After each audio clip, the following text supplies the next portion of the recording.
Soy Gonzalo de la Maza, sociólogo de la Universidad Católica y doctorado en Sociología de la Universidad de Leiden. Yo he trabajado básicamente sobre el tema de relación entre política y sociedad, creo que es el tema de siempre, y en torno a movimientos sociales, en torno a participación ciudadana institucionalizada, en torno a descentralización también, siempre con la misma pregunta, cómo las demandas de la sociedad se convierten o no en política democrática. Bueno, participación es todo, o sea, participar es parte del problema, porque es polisémico y es políticamente correcto, de tal manera que nadie dice, ahora por lo menos, que está contra la participación. Entonces, la cuestión, desde mi punto de vista, lo que interesa es la participación como un componente de la profundización democrática. Es decir, porque si uno conversa o está en una clase, uno expone y otros escuchan, bueno, están participando, todo el mundo está participando, ¿no? Si se informa de algo, yo participo porque estoy informado. Entonces, ahí mi punto sería que cuando se dice participación no se dice nada, en realidad todavía, porque todos, en el campo público, cualquier decisión es participativa. O sea, a lo mejor Pinochet tomaba decisiones solo, pero después de él, ningún alcalde, ningún parlamentario, ningún presidente, ningún ministro toma decisiones solo. Hay gente que participa. La pregunta es, lo que interesa es quiénes participan y por lo tanto quiénes no participan de una decisión, por ejemplo. ¿Cómo lo hacen? ¿A través de qué manera? Si esa vía es una vía incluyente o inclusiva o excluyente, ¿no? Si yo digo, tengo un mecanismo que requiere alta sofisticación técnica porque tiene mucha complejidad, bueno, dejo fuera a quienes no tienen esa competencia. O en el terreno local sencillo, si yo hago una reunión a las 4 de la tarde vienen ciertas personas, si la hago a las 8 vienen otras, o si la hago el fin de semana vienen otras. O sea, ¿no? Si la hago en la cabecera de la comuna van a venir algunos y si utilizo medios virtuales que me permitan conectarme con todo va a ser distinto.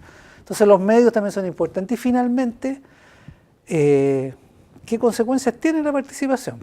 O sea, ¿para qué sirve? ¿Para qué participar?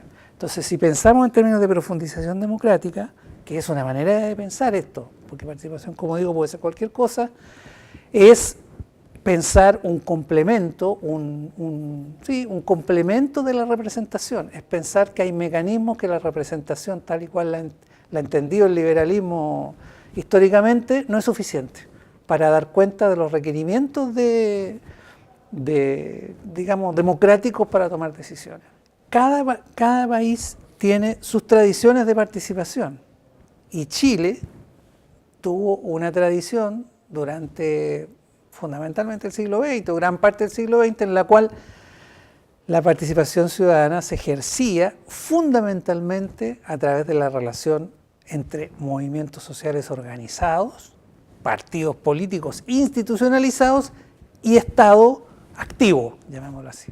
Es decir, el ejemplo más claro es cuando se producía una toma de terreno. O sea, una toma de terreno era una acción colectiva de un sector excluido, que no tenían vivienda, animada generalmente por activistas políticos que tenían del Partido Comunista o de la Iglesia Católica o del MIR, que tenían experiencia en organizar la acción colectiva, o sea, no era una acción espontánea nomás.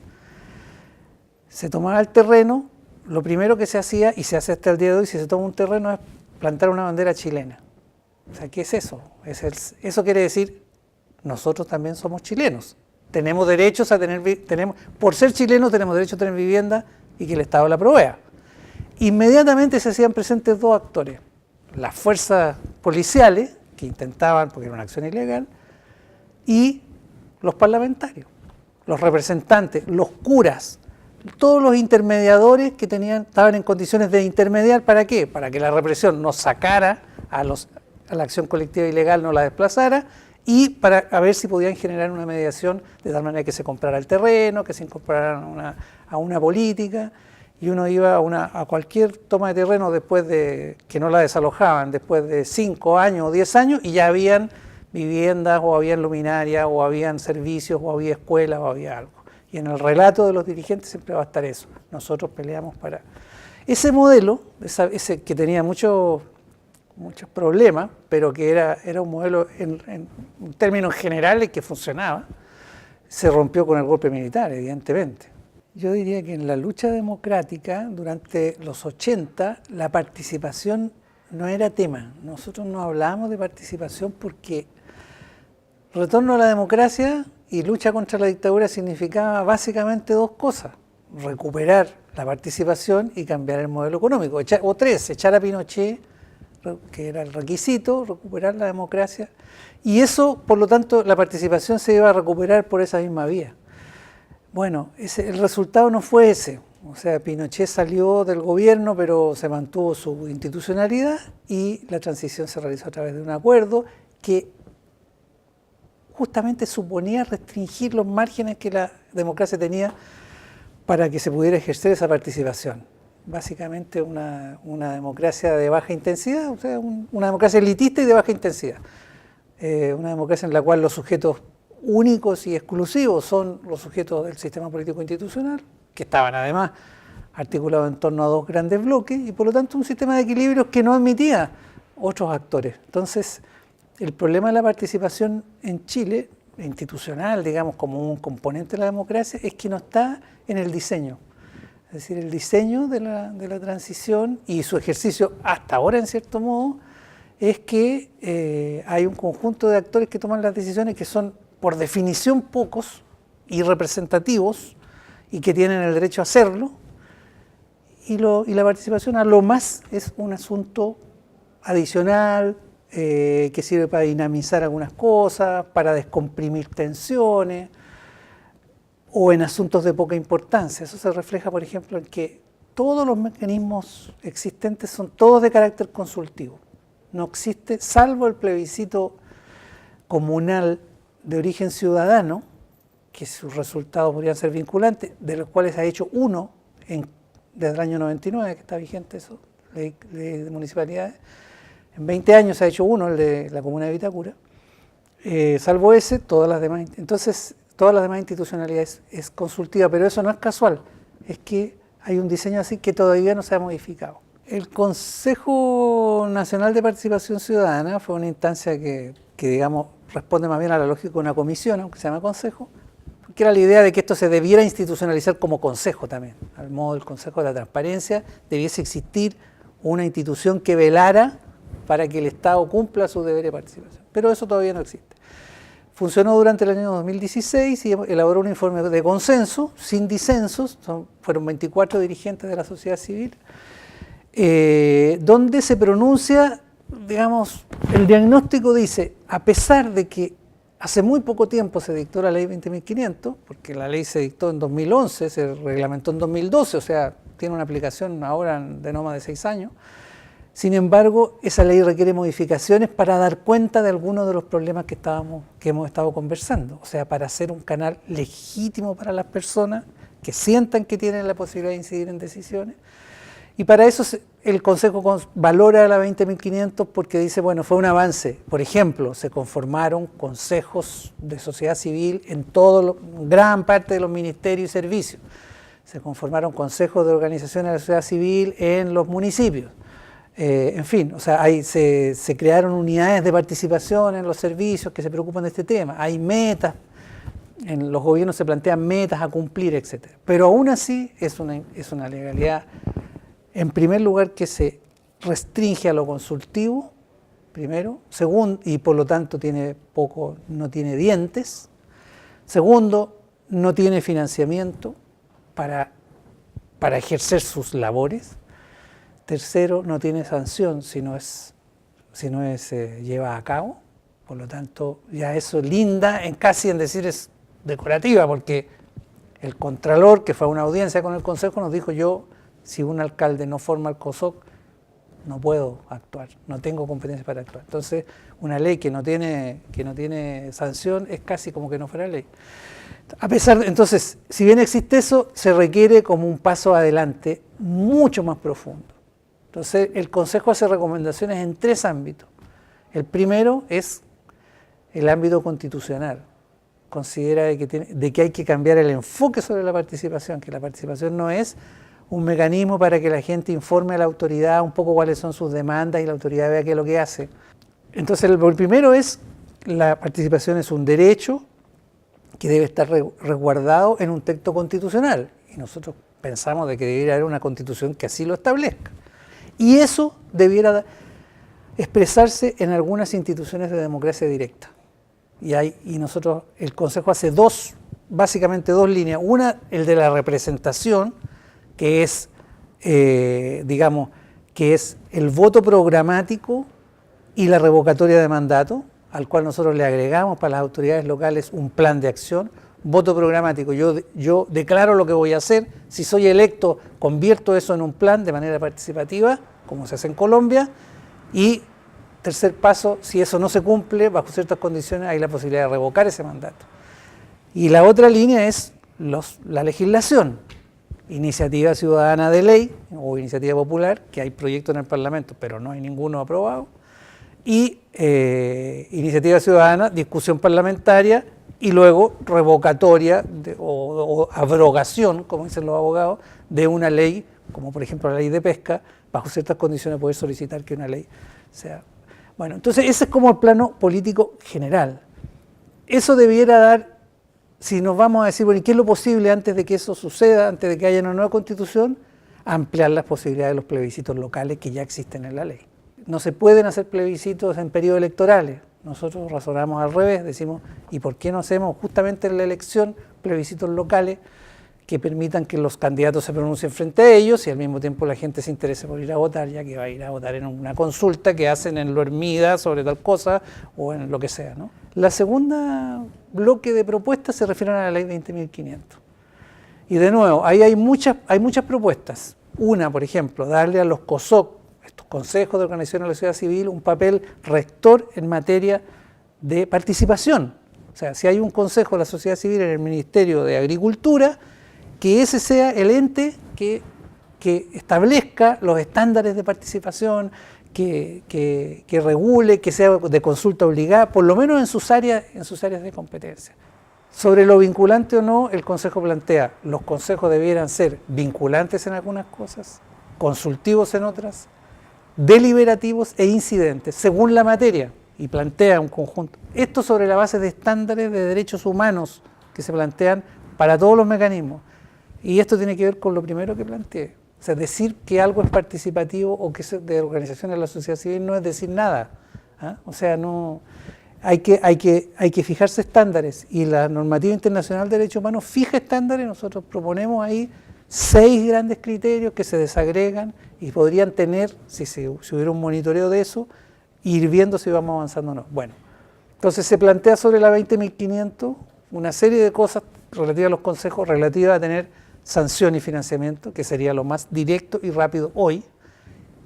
Promulgar una ley es largo, se demora. Tiene que haber voluntad primero y luego que se pueda hacer, que se tramite, etc. Entonces nosotros proponemos, se lo propusimos al gobierno pasado y lo mantenemos, una ley de artículo único, un proyecto de ley de artículo único, que se proveerá en el presupuesto anual una glosa de financiamiento sin comprometer los recursos, sino que solamente que tiene que haberla, si es una ley, y que habrá sanción de grave incumplimiento de deberes cuando esto no se ponga en práctica. Como la ley demora, el Consejo se adelantó y planteó 12 medidas administrativas que se pueden realizar y que no necesitan cambio legal, ¿no? Como por ejemplo formular un proyecto de ley, eso no necesita, es voluntad política, o mejorar el sistema de registro de las organizaciones. Quiero hacer un último comentario que existe en el registro civil y que es muy desactualizado, no cumple ninguna función, no tiene recursos para funcionar, etc. Tener un portal único, en fin, hay varias cosas que se pueden hacer. Tener una norma única de participación en el sector público. Pero quiero decir un punto. La ley 20.500 se llama de asociatividad y participación ciudadana en la gestión pública. Tiene mucho más de participación en la gestión pública de carácter consultivo que de fomento de la asociatividad. O sea, la pata débil de nuestra legislación es tener apoyo a las organizaciones, a que la gente se organice, valorizar que las personas se organicen. Por ejemplo, en el caso de la consulta, que se hizo sobre el Parque Intercomunal de La Reina, digamos, para tener una idea de lo difícil que resulta todavía en Chile discutir esto. La Tercera editorializó que esta manera de tomar decisiones, por ejemplo, que el alcalde Lavín promovía una propuesta que perdió. O sea, al día siguiente dijo, bueno, yo hice una propuesta, la mayoría de los vecinos con una bastante alta participación dijo que no la voy a hacer, digamos, no voy a seguir con esto. Entonces, la Tercera editorializó diciendo que esta manera debilitaba el ejercicio de la autoridad, porque no se podía gobernar a punta de preguntar y preguntar, digamos, ¿no? Entonces, detrás de eso, pensando en una consulta por un parque, o sea que uno dice, ¿debería ser vinculante una consulta a los vecinos por un parque? Es obvio que sí, o sea, es como, no tiene por qué, digamos. Ahora, la pregunta es cuál es el rol que le cabe al Consejo Municipal ahí. Entonces, si es así, hay que determinar en qué cosas se requieren reglas de participación directa o mediada, porque pueden ser consejos también, ¿no? Los consejos también tienen representación, hay que elegir un consejero, ¿ah? O sea, participación no es solo participación directa, ojalá tenga mucho de participación directa, pero no es solo eso, no es solo presencial, también puede ser virtual. Esta consulta de Las Condes de la Reina incluyó la posibilidad de un voto que no era presencial. Esas son formas necesarias porque hay gente que vive lejos, o sea, si se quiere facilitar, hay que hacerlo así. Bueno, dicho eso, entonces uno diría, ¿qué cosas son importantes? La representación, a través del Parlamento, por ejemplo, es cada tantos años, cada 4 años en el caso de los municipios, los diputados, cada 8 años en el caso de los senadores. Una primera cuestión es qué es lo que sucede entre medio, entre que se elige, porque la teoría de la democracia liberal es esa. Yo elijo, dejo gobernar y luego sanciono a través del voto. Entonces, por un lado se puede introducir la idea de revocatoria, pero aún antes de eso uno puede decir, bueno, pero hay circunstancias sobrevinientes. Entonces puedo establecer mecanismos a través de los cuales yo durante ese tiempo también tengo instancias para decidir. Ejemplo en el nivel local, un plan regulador municipal, un plan de desarrollo comunal, a nivel regional una estrategia regional de desarrollo, instrumentos de política que formalmente dicen que tienen que ser construidos participativamente, pero si uno lee y si ve la experiencia se da cuenta que no se sabe para qué va a servir esa participación. Por ejemplo, un plan, cualquiera de esos instrumentos podría ser ratificado, junto con un proceso participativo, ser ratificado a través de una consulta o un plebiscito vinculante. ¿Qué cosas son importantes? La representación, a través del Parlamento, por ejemplo, es cada tantos años, cada 4 años en el caso de los municipios, los diputados, cada 8 años en el caso de los senadores. Una primera cuestión es qué es lo que sucede entre medio, entre que se elige, porque la teoría de la democracia liberal es esa. Yo elijo, dejo gobernar y luego sanciono a través del voto. Entonces, por un lado se puede introducir la idea de revocatoria, pero aún antes de eso uno puede decir, bueno, pero hay circunstancias sobrevinientes. Entonces puedo establecer mecanismos a través de los cuales yo durante ese tiempo también tengo instancias para decidir. Ejemplo en el nivel local, un plan regulador municipal, un plan de desarrollo comunal, a nivel regional una estrategia regional de desarrollo, instrumentos de política que formalmente dicen que tienen que ser construidos participativamente, pero si uno lee y si ve la experiencia se da cuenta que no se sabe para qué va a servir esa participación. Por ejemplo, cualquiera de esos instrumentos podría ser ratificado, junto con un proceso participativo, ser ratificado a través de una consulta o un plebiscito vinculante. En Peñalolén se hizo una experiencia de ese tipo, pero no fue bien llevada, porque la demanda era otra, y el alcalde Orrego en ese tiempo, que pensó que no le convenía eso, convirtió la consulta en una sobre el plan regulador y la perdió, y entonces se quedó sin plan regulador. Entonces, bueno, yo digo, instrumentos de política que no responden al ciclo electoral y que pueden partir de una propuesta o pueden tener un papel los representantes, también pueden tener un papel la ciudadanía directamente, y para eso tienen que reunirse estos quórum, etcétera, o a través de consejos. En Brasil existen los presupuestos participativos, no en Brasil, en el mundo. En Chile tienen otra forma, pero en Brasil son discusión sobre las prioridades presupuestarias. Esa discusión se hace en los barrios y luego se lleva a un consejo. Ese consejo decide y lo que sí se decide, se hace. Eso no tiene ningún problema. O sea, digamos, perfectamente es una materia que puede ser vinculante. Yo creo que hay una conversación que en Chile resulta muy difícil de realizar, que es una conversación que tiene tres actores básicos.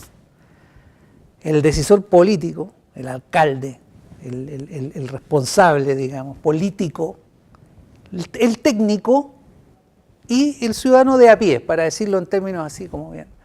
Esa conversación es entre tres lenguajes diferentes, además, con tiempos diferentes. Entonces, el problema es cómo se hace conversar eso, porque el que tiene que decidir, o sea, uno podría decir, el que tiene que decidir es la autoridad. En Chile tenemos esa idea, ¿ah? El poder lo tiene el pueblo, pero mediado a través de las instituciones representativas. No hay directo. Bueno, tenemos que incorporar un componente de decisión directa, donde el ciudadano de pie también tiene la posibilidad de incidir en la decisión. Pero la gestión se ha tecnocratizado, porque hay cosas muy difíciles, muy complejas, etcétera, requieren conocimiento técnico. El papel del técnico también es relevante. Pero el técnico normalmente no sabe conversar con el ciudadano de a pie, y el ciudadano conversa con la autoridad, pero puede conversar en términos clientelistas, por ejemplo, como ocurre a nivel local muy fuertemente. ¿Ah? O sea, ¿cuánto voy a recibir? O sea, no en términos de que deliberemos para una buena decisión. El problema ahí es de voluntad política clara. O sea, si se quiere transformar, por ejemplo, la pauta clientelista, es necesario fortalecer la institucionalidad participativa para todos, para el técnico, para el ciudadano y para el responsable político, que no puede hacer según le conviene o no le conviene. Pero esto introduce, pero no solamente es que eso es conversación en lenguajes distintos, sino en tiempos distintos, que para mí es el problema más fundamental. El tiempo administrativo, el tiempo político y el tiempo social son tres tiempos muy diferentes. El alcalde o la alcaldesa quiere reelegirse, es natural, eso es lo que tiene que hacer, concentrar su apoyo, y va a intentar mover sus pies en función de eso. El técnico, la profesional, lo que quiere es tratar de gastar lo menos posible y tratar de llegar a las más cosas posibles, supuestamente cumpliendo la voluntad política del gobierno local o el gobierno nacional, cosa que no siempre ocurre porque se autonomiza también la tecnocracia. Y la ciudadanía quiere resolución de sus asuntos de manera integrada, no en función sectorial de las metas, etc. Entonces, el problema es cómo, en qué momento se discute qué cosa y en qué término. Existe otro instrumento que ustedes, que me imagino que conocen, que es la llamada ley Lafkenche, que permite, ¿no es cierto?, la utilización de territorios reclamación de territorios que consuetudinariamente se han utilizado por parte de los indígenas para el cultivo ya no de tierra, sino que de mar. Bueno, pasa lo mismo, o sea, hay como una idea de que ojalá se derogara esa ley porque entraba la inversión. Cualquier decisión que signifique preguntarle a alguien más que al que decide la inversión, tiene esa consecuencia.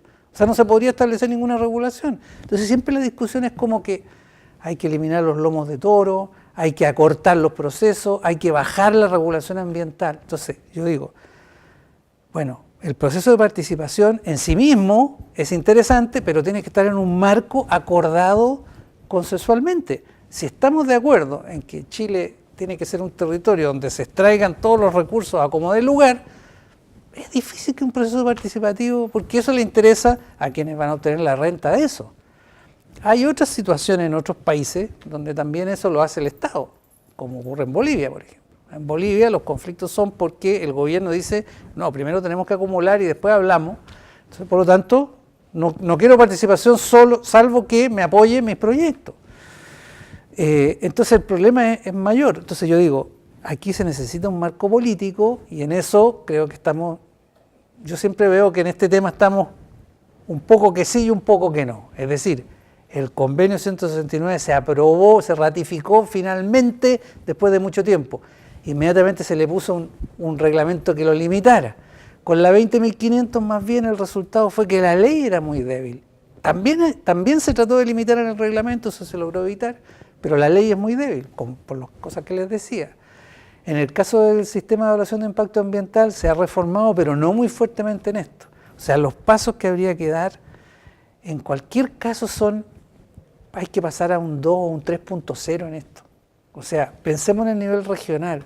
En el nivel regional hubo una experiencia interesante en la región de Los Ríos, bajo la intendencia de Egon Montesino, que es un experto en participación, y él instaló un mecanismo de decisión comunitaria de un fondo regional de inversión local, el FRIL, un instrumento.